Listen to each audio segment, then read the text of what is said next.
All right, this is a layout update of Matthias's lower bunk bed layout. So as you can see, we've switched out the fast track for O27, and here's why.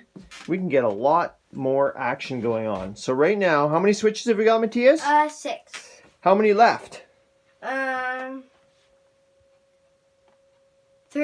And how many right? 3. Yeah, so, and we also have that nice crossover, so it gives us lots of options. Are you ready to run those trains? Yeah. Okay, man.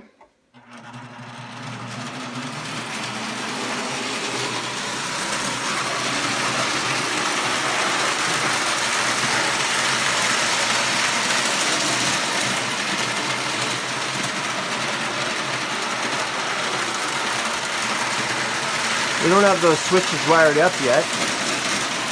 So what we could do this time is we're going to just change out this switch here. And then the train's going to be able to do a loop through and hit the reversing loop. And now it's going the other way.